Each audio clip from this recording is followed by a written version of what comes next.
George Bati machiegni. Ywaruok mar laro telo e duond bura mar Jubilee medo jiwore ka koro to kawo okang' machielo bang' jandik duond buche siasa yango ni Jeremiah Kioni, David Murathe kod Kagwe Gichoi ne osegol e tend duond bura mar Jubilee. Kweth mar Kanini Kega kod Lange bende pod oramo ni gin ema gitelo kata obedo ni Jeremiah Kioni ochwalo ng'ur mare e doho. Ndalo achiel bang' duond bura mar Jubilee kotele kod manen jatend piny Uhuru Kenyatta bagoromo maduong' mar jokanyo mag duond burano kendo ng'ado mar riembo kweth magikoni obalo koting'o jaod bura mar Yala Kanini Kega kod jaod bura mogwel Sabina Chege amen e duond bura mar Jubilee ochako mako para machielo.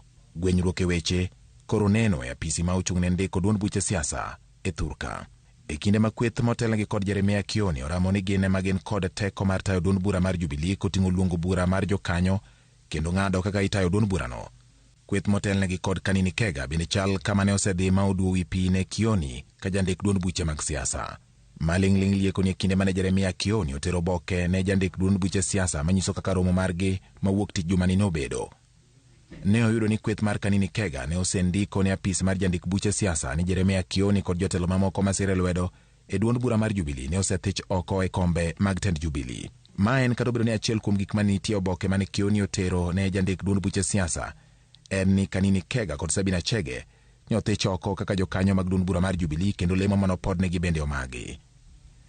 E seche ma lwenj laro tend Jubilee otedore e apis jandik duond buche siasa, kaduol makelo thek ewi gwandruok ma omako duond buche mag siasa ma idendo ni Political Parties Dispute Tribunal bende wach tend Jubilee kele liet. Kioni omako bura ne duond bura mar Jubilee, apis jandik duond buche siasa kod josiasa mamoko e duond burano ka oseyo kweth mar Kanini Kega kuom ne temo gole e kom kaka jagoro maduong' mar Jubilee.